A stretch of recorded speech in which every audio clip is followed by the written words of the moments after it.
In Uwani village lived a woman named Ihuoma, gentle but strong, who was married to Emenike, a hard-working trader in Onitsha market. They met years ago when Ihuoma was only a sales girl for Madam Gold, selling provision in wholesale. Love blossomed quickly and soon they were married. Blessed with two sons, Tochukwu and Chika, life seemed good.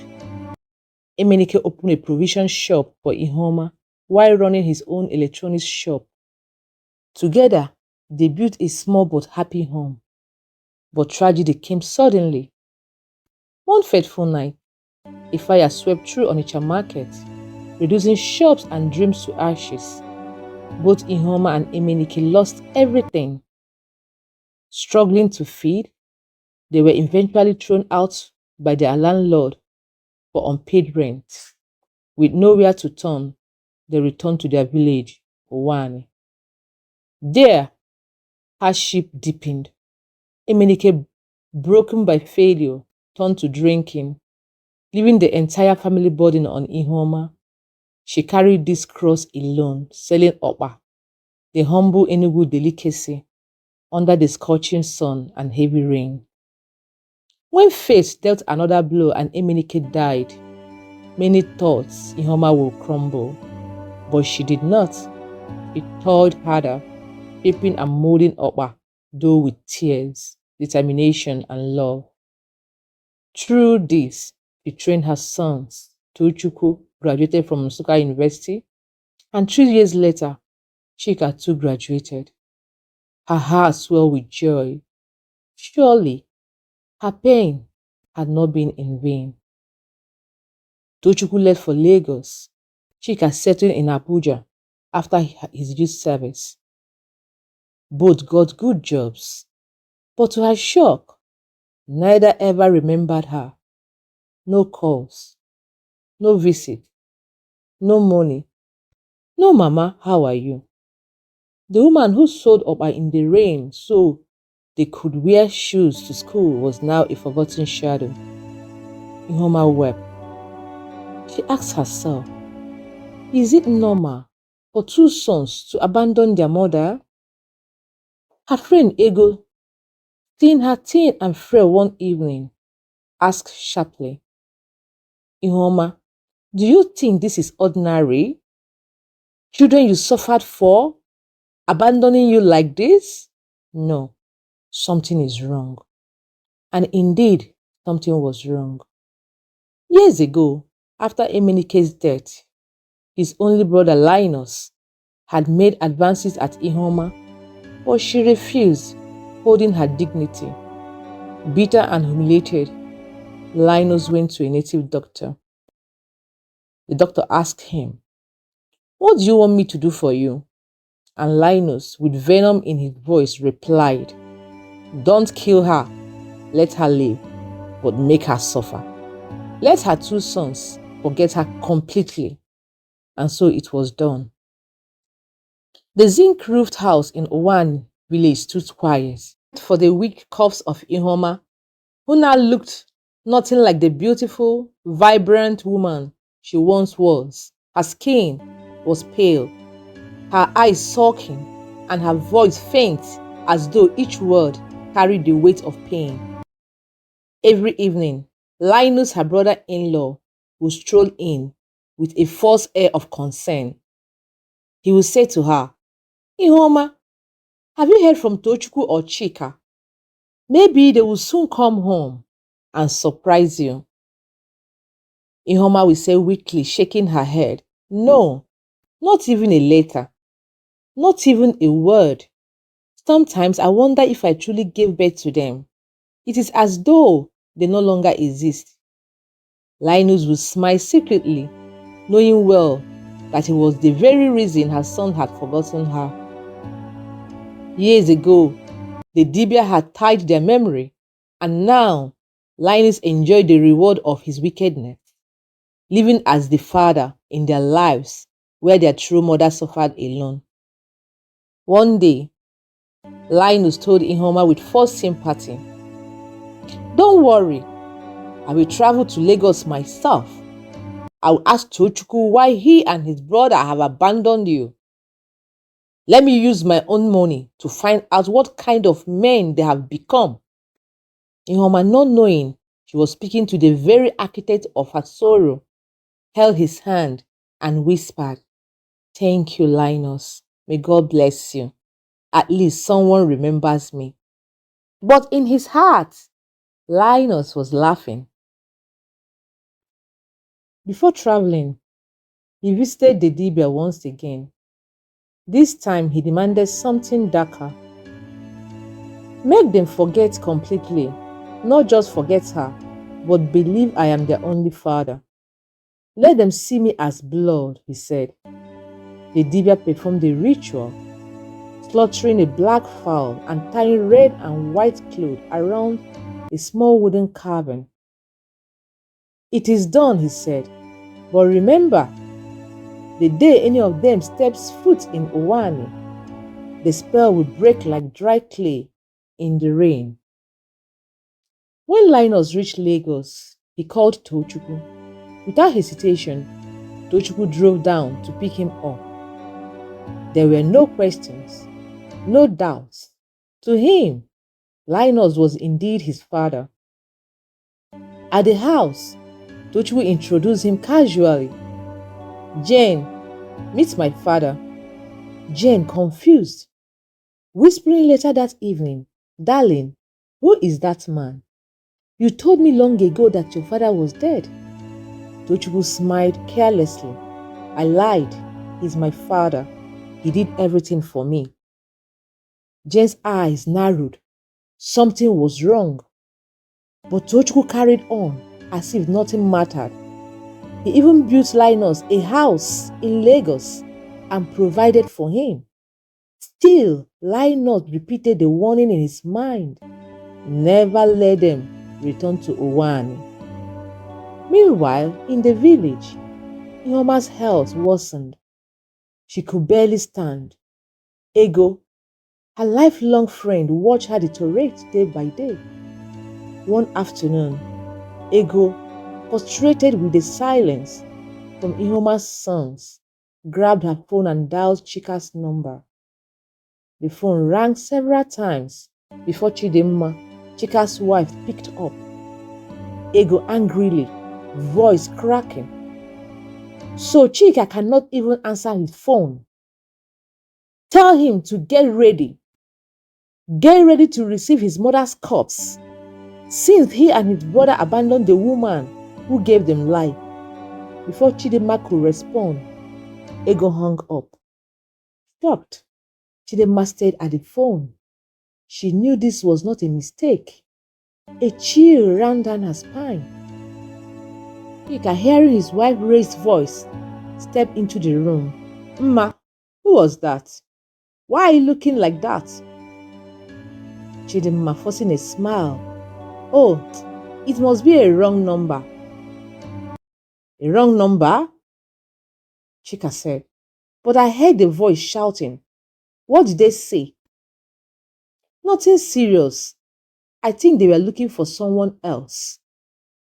Chika frowned, unconvinced, but Chidimma quickly ended the matter. Deep inside, he knew that the call wasn't a mistake. Yes, something told her to conceal it, to hide that the caller had come from an unknown number that carried pain, anger, and a warning. Chidimma sat at the edge of her bed. Her hands trembled as she dialed the strange number that had appeared repeatedly on her husband's phone. Ego's voice came through that line, calm but heavy with something unsaid. "Hello, my name is Chidimma. I am Chika's wife. Please, who are you to my husband?" There was a long silence, then a sigh. Ego said softly, "My sister, I don't want to cause you pain, but since you have called, you deserve the truth. Chika is not who you think he is." Chidimma's heart began to race. "What do you mean by that?" "Speak plainly," she said. Ego swallowed hard and told her everything. How Chika was not truly married to her in a way she believed. How there were dark secrets surrounding his family, and how he had been avoiding returning to the village for years. Tears rolled down Chidinma's face as she listened. Ego ended with a warning. If you truly love yourself, find out where your husband comes from. Only then will you know whether you're married to a human or to a ghost. Chidinma dropped the phone, shaking. Her word spun. For weeks, the word echoed in her ears. One evening, Chidinma turned to Chika after dinner. Chika, I want to know the village you are from. We met in Abuja. We wedded in Abuja. But I cannot live here forever not knowing your roots. Are you afraid of me meeting your people? Chika laughed nervously, brushing it off. Ah, my wife, what is the rush? Our people are fine, but there is nothing special to see there. But Chidinma pressed harder. Each time she asked, Chika found a new excuse. Finally, one night, she broke down in tears. Chika, if you don't take me to your village, I will leave this marriage. I cannot continue living in the dark. The threat struck him like thunder. Afraid to lose her, Chika finally agreed. That Saturday morning, they boarded a flight from Abuja to Enugu. Chidinma's chest tightened with every mile closer to the truth. She whispered silent prayers that she wasn't stepping into disaster. Meanwhile, far away in Lagos, Linus, the man everyone believed was Tochukwu and Chika's father, was returning from a visit to Tochukwu, but fate has prepared its trap. On the road back to Enugu, the vehicle Linus boarded had a ghastly accident. Blooded and broken, he was rushed towards Enugu Hospital. At that very moment, as Chika set foot in Uwani village, the spell that had clouded his memory for years shattered. His eyes widened, and he fell to his knees on the dusty soil. Chineke, my mother, where is my mother? Chika sobbed. Without wasting a second, he ran straight to his family house. There, he found Ihuoma, his true mother, frail and gasping for breath. Lying on a mat in terrible condition, he fell beside her, clutching her hands. Mama, forgive me. They made me forget you. They turned my heart away from you. I will never leave you again. With shaking hands, he lifted her and rushed her to the hospital. By divine arrangement, Linus, critically injured from the accident, was brought to the same hospital, and not long after, Tochukwu, who had been called about his father's accident, boarded the next flight to Enugu. When Tochukwu entered the ward, Linus broke into uncontrollable tears. Tochukwu, he whispered, his voice cracking. Forgive me. I am not your father. I am your father's brother. Tochukwu stood in shock, staring at Linus, who lay on the hospital bed, blood trickling from his lips, his body weak from the accident. Uncle Linus, what are you saying? He whispered, trembling. Linus wept bitterly, his voice cracking as though the weight of years of hidden sin was pressing against his chest. I deceived your mother. I deceived you and your brother. I am not your father. Your real father, my elder brother, died years ago. But I wanted everything that belonged to him. His wife, his children. I thought I was smart. I thought I had won. But see me now. See what greed has done to me. Tochukwu staggered back, unable to believe his ears.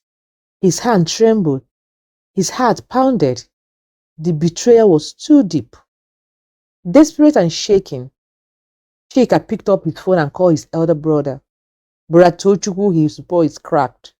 I am in Enugu. Mama collapsed. She's here in the hospital. But something else happened. Linus too. He was in a terrible accident and they rushed him here. Tochukwu was torn. His heart pounded. I'm already in the hospital, he replied. Chika said quickly, meet me at the reception. We must face this together. With tears in his eyes, Tochukwu stepped out of the hospital ward. There, standing in the cold evening breeze, was his younger brother, Chika. His face was pale, but his eyes were wide open, filled with the clarity of the truth. Tochukwu, Chika whispered in his voice breaking. The spell has left me. I remember everything now. I remember Mama.